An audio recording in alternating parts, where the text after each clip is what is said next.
nag-fishing. Meron tayong tulad ng isawit. Nagsuko yan. Ibang pasok na sa ating tapos kain. So kailangan kasi pagkakain natin. Hindi pagkaw. Hindi mo suka. Hindi ka pwede tubig. Ito yung ating purpose na after natin kakain. Kung natin bibigyan natin tubig. Yung tubig ng dilig. Kasi yung malinis mawaway out natin. Hindi natin. Puro yan. So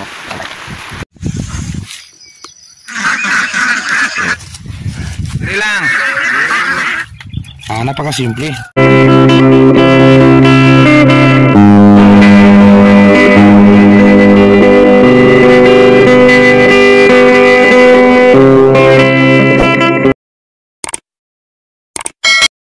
Sakto. Morning mga kasakto. So mga kasakto, andito tayo ngayon sa ating Chinese cabbage. So again sa routine, patuloy pa rin nating ibahagi yung ating kaalaman tungkol sa ating pagbibigay pagkain o abono ng ating Chinese cabbage. So yan, sa area na ito, simulan natin sa baba mamaya na matapos dito. Nag-stop tayo ng konti kanina sa pag-abono for the purpose na malakas yung init, kasi kung malakas yung init napaka-stress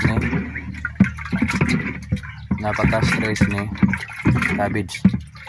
So tingnan nyo kung ito na yung malakas mainit, ang init yung kanyang dahon is talagang nakababa. Hanap tayo ng sample sa stress.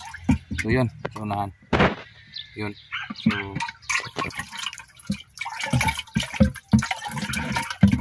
medyo wala na parating. So ito yung ating ginagawa, proper mixing, yung sikretong result, magandang result ni fertilizer. So again sa pagkain, same sa litos yung pagkain natin.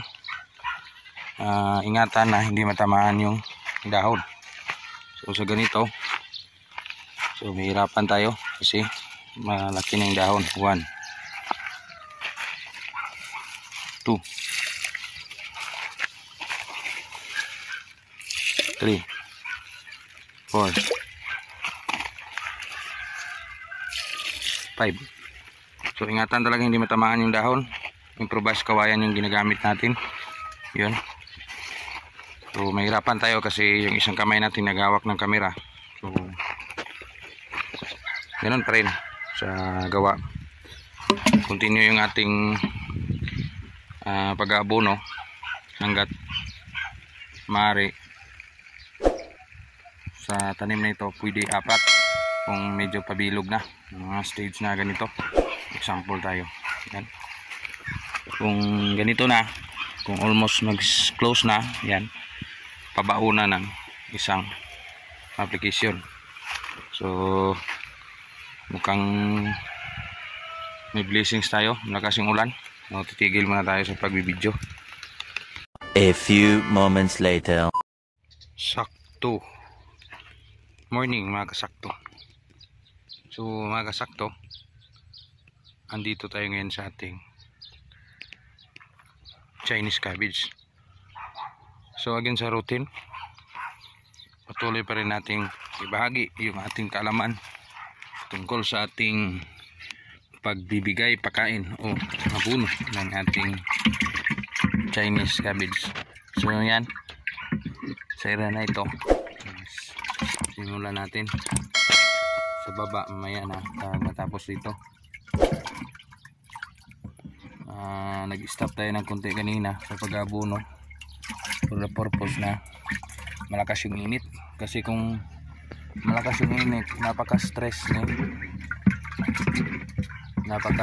ni cabbage. So tingnan nyo kung ito na yung malakas mainit, ang init yung kanyang dahon is talagang nakababa. Hanap tayo ng sample sa stress. So yun, unahan yun. So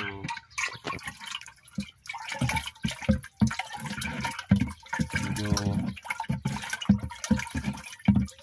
wala na parating. So ito yung ating ginagawa, proper mixing, yung sikretong result, magandang result ni fertilizer. So again, sa pagkain, same sa litos, yung pagkain natin, ingatan na hindi matamaan yung dahon.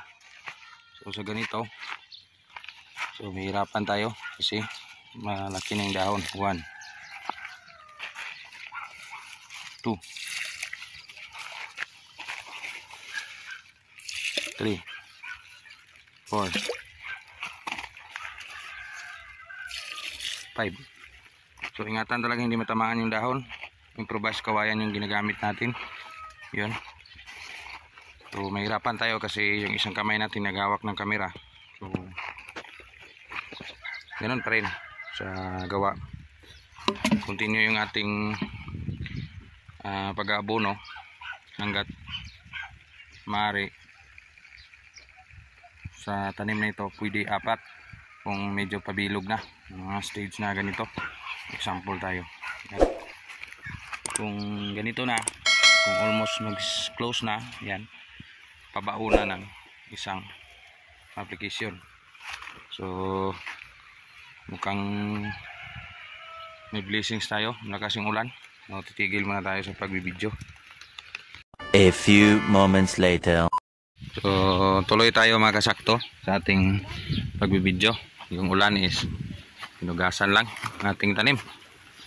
So dito sa area na ito is tapos na nating pinakain. So yan, feel na feel niya yung ulan. Sa itsura niya is hindi na siya stress, pwede na siya pakainin. Sa mga balak gagaya dyan na tingin nyo sa tanim nyo is masyadong stress at bigyan nyo pa ng abono, is hindi dapat yun kung ako lang yung masusunod. Kasi kung pakainin nyo yan at mainit pa yung panahon, mainit pa yung bigay mo na abono, is tiyak mag stress yang tanim mo. So hindi gaya sa atin kung tayo lang yung nasusunod, kasi sa tanim ko ako yung laging gumagawa ng pag-fertilize o yung pagdilig o yung drenching na abono. Pwede gumamit ako ng labor kung hindi ko na makaya, kung marami-rami na yung aking pag-aabonuhan. So yan, unang tatlong pakain sa ating Chinese cabbage. So again, yung insecticide management, in the next video ipapakita natin kung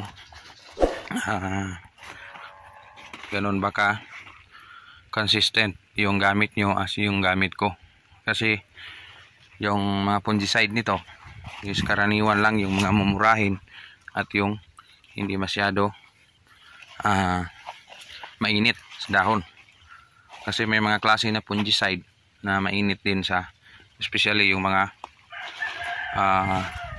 blue label, yung mga blue label na fungicide, mainit sa katawan ng tanim yon. So yung ginagamit natin is yung ano lang, yung katamtaman is yung color green o malamig lang, malamig na may active ingredients na angkop-angkop sa ating Chinese cabbage. So yun lang ang may share sa ating video ngayon.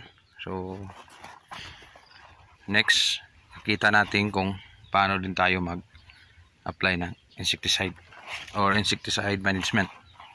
So yun lang muna, kunting update dito sa ating area, Canlaon City, Negros Oriental. Kung ano ang paramdam ni Mount Canlaon ngayon sa atin, sharing, gumanda yung ating tanim. Hindi man tayo biniyaan ng magandang at sabay-sabay, pero at least hindi umaabot yung pwersa ni Canlaon dito. So doon sa area na yon sa taas, so yung tanim niya ganito, is ano pa rin, natamaan rin ng abo. So, next video marami-rami tayong ipakita. So ito yung ating seedling na broccoli na sample. So parang ano na tingnan, no? Parang wala nang yung mga ibang tray. Yung mga ibang tray guys, hindi ko linagyan. Ito, tatlong ito hindi ko linagyan, pero ito lahat linagyan ko.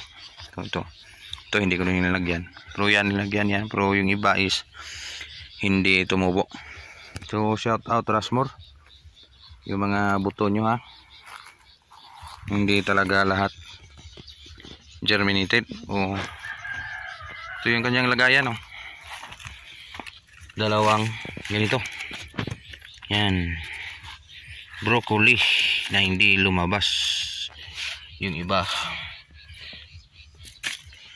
Salamat Insakto TV.